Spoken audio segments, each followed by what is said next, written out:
idea. Paimon just woke up and then we were here. Oh, Paimon's head is all dizzy. The scenery here looks different, too.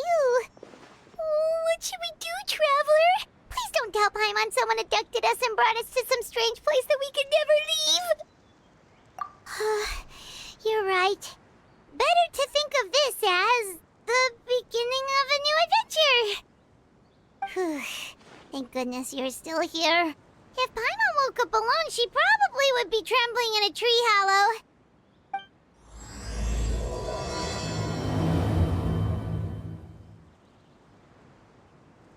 Let's follow this path for now. We might be able to meet someone and figure out what this place is all about.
The road looked weird to you.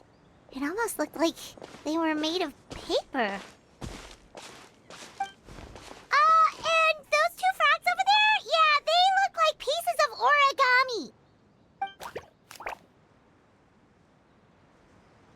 Oh, by the shade of a lotus leaf stream, don't tell me you forgot how to jump. I didn't forget, Firecracker. I'm just not sure if what I remember is correct. Next thing you know, you'll have forgotten how to sing, much less notate a score. You still remember why we call you Stream, don't you? Yeah, because I've got a great singing voice. Although these days, name seems more ironic than anything. Not just a great voice, one that evokes the gentleness of early morning dewdrops flowing into a spring. So cheer up and make the jump over. If you're still unsure, just use that roll of magic thread. I won't laugh, I promise. Now, don't tell me you've forgotten how to use that as well. I haven't forgotten everything, Firecracker. Your name, for instance. It's kind of hard to forget that you're named after your fiery temper. Now do me a favor and pipe down for a second. I'll be right over.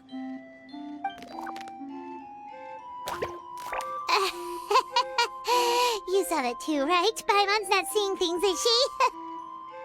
This place is getting more confusing by the second.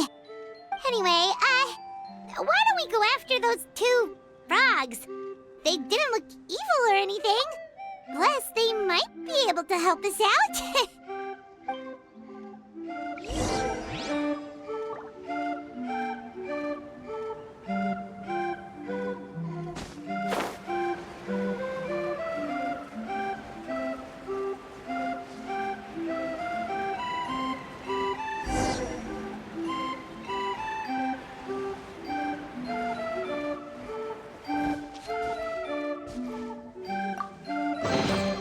A reward on the road.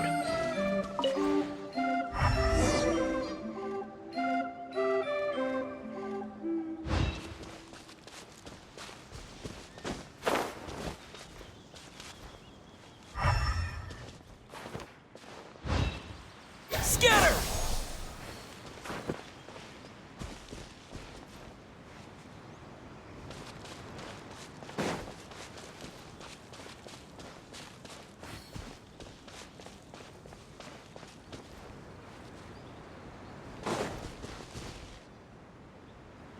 Guess we're not catching up to those frogs.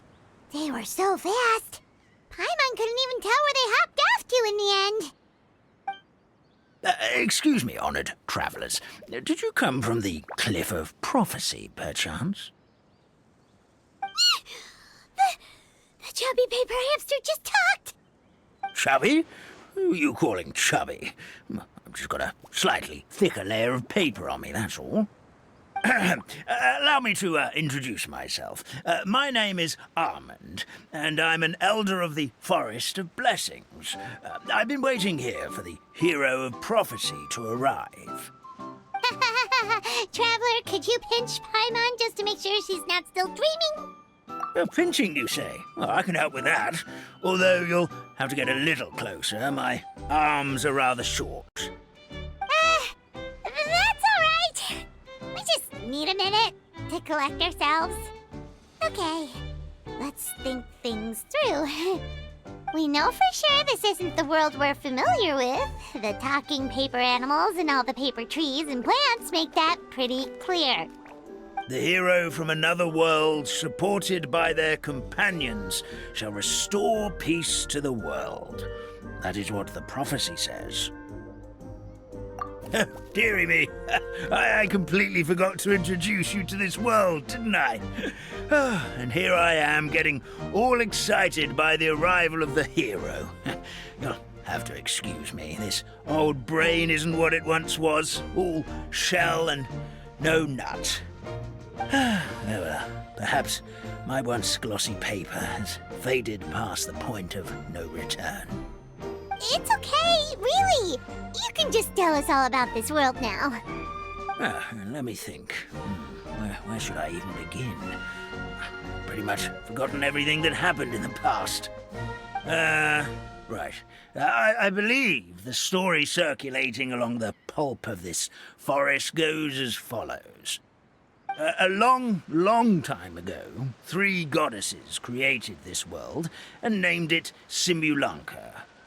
The goddess of creation, who presides over matter and magic, created the mountains and rivers and gave us life. Her powers also paved the way for Simulanka to exist in numerous worlds. After the goddess of creation came the goddess of prophecy, with dominion over the stars and the course of fate itself. She induced the sky to spin and the earth to move. Even to this day, her statue still stands tall at the highest point of Constellation Metropole. The final goddess was the goddess of fate, she who reigns over all treasured tales and dearest wishes. She bestowed upon us the fierce and everlasting feelings of love and hate, and showed us the meaning of death and hope. Whoa, they all seem super impressive. Sounds like they really did a lot.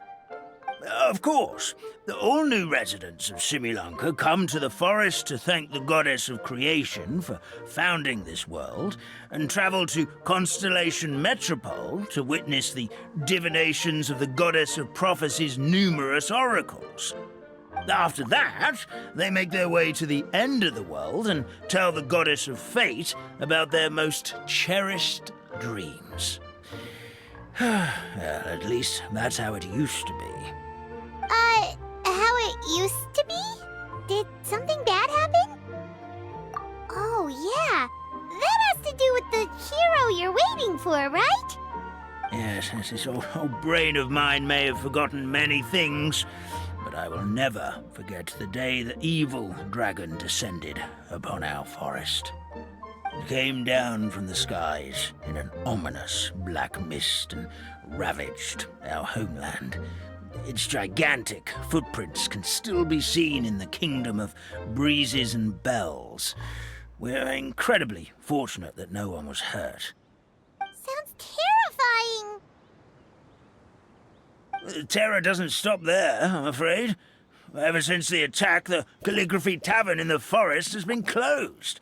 No one knows why, but it's a catastrophe of the highest order for us, forest dwellers. A catastrophe of the highest order? All because a tavern closed? If we were talking about Mondstadt here, Paimon might understand, but is it really all that serious? Good. Goddess of creation above. We'd take even the greatest flood over the closure of the tavern. Wet paper will dry out with time. Fallen trees can be restored. But the Calligraphy Tavern is the only source of the magic tonic that sustains all creatures in the forest. Magic what? Magic tonic. It was gifted to the forest by the goddess of creation herself. A special potion that helps us maintain our vitality. Well, our bodies will gradually crumple and become brittle until they eventually disintegrate entirely. Our colors will fade and we'll start to lose our memory until we can't even remember our own names. But wait, Grandpa Almond, does that mean you've already... Oh, I'm afraid so. The color has all but completely faded from my paper. To be honest, all I really remember is that I'm supposed to wait here for the hero of prophecy. But I've already forgotten who gave me that order to begin with. Then we've got to act fast! How can we help? Oh, brave pixie. May the goddess of fate reward you and your friend for your kindness. Could it be you're the heroes I've been waiting for all along? Not sure how we know that. Plus, we can't even remember how we got here, so it's not looking too promising. Well, this is turning out to be quite the conundrum for old Almond Brain here. The prophecy never mentioned anything like that. For now, why don't you come with me to the Hut of Blessings? Our forest fairy lives there.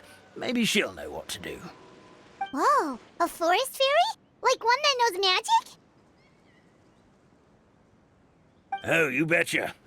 She's prophesized to join the hero on their journey. Well, then she sounds like exactly the kind of person we need. Please lead the way, Grandpa Almond.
I'll keep this close.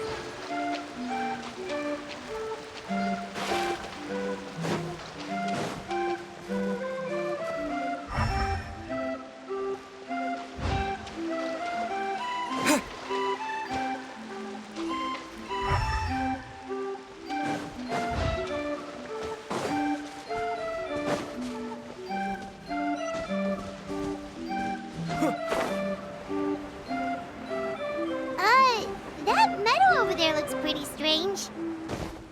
That's what the Calligraphy Tavern looks like. Now it's lost all of its color.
This is the place.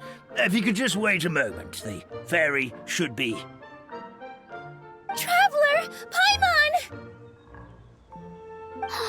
Paimon knows that voice!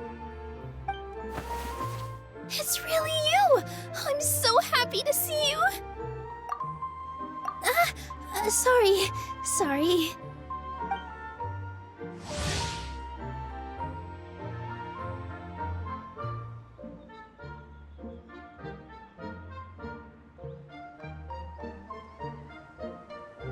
So Nilu is the forest fairy? Well, you certainly look the part. Thank you. To be honest, I'm still getting used to it. It's the weirdest thing. I remember I was reading a book at the Grand Bazaar, and then I guess I must have fallen asleep at some point because, well, then I woke up just like this. And in my dream, someone spoke to me. They said, "You are the fairy of the Forest of Blessings. Now go, save the forest with your magic." At first, I thought this whole world was just part of the dream, but no matter how hard I tried, I couldn't seem to wake up. I couldn't find anyone I knew from the real world either. Sounds similar to what happened with us. We also have no idea how we got here. Anyway, sorry for my reaction back there. I got a bit too excited when I saw you two. It's okay, we totally understand. We were looking for a way out, too. At least we know we're not alone. Oh, blessed be the goddess of fate above. You're already friends with the fairy of the forest. Grandpa Almond, thank you so much for bringing my friends here. Could you let the others know I'm coming? I'll head over right away. Of course, leave it to me. Hey-ho, pistachio. Today truly is a blessed day. Wow, Nilu. Looks like you made short work of getting to know the locals. Well, when I arrived here yesterday, Grandpa Almond told me all about the state of this world. Since they think of me as their forest fairy, I just felt like I had to try to help them. Oh, so you mean like using some kind of forest magic to repair the tavern? Unfortunately, I don't know how to use the magic of this world. I've tried using my vision, but it doesn't seem to work here. If the books stored in this hut are anything to go by, this seems to be the place where the goddess of creation first made the townspeople of this forest. She folded the pages of books into small origami animals, gave them life with her magic, and with time, that's how the Forest of Blessings took shape. Maybe one of the books here could teach us how to use magic. I read them all, but only found one reference to magic. The incantation, abracadabra, means to create what I say. This is a world made up of words, where fantastical powers can be wielded by all. Okay, so basically everyone in this world can use magic? That's nice, but still kind of vague. Yeah, from the other books I read, it seems like this goddess really likes to play fast and loose with the details. So, what should we do now? Didn't you say you were going somewhere, Nilu? Oh, yes. I was going to help some of the other residents of the forest. They've been busy making preparations to reopen the tavern, so I thought I could help out. Got it! Guess we should just focus on what we can do for now. This whole thing is making me pretty nervous, actually. It's like, since I'm already wearing the costume, though, I might as well try to play the part. It's what a professional dancer would do. And who knows? Maybe I'll find my own magic along the way. All I can do is try, right? At least you're optimistic. Thank you. Then let's go.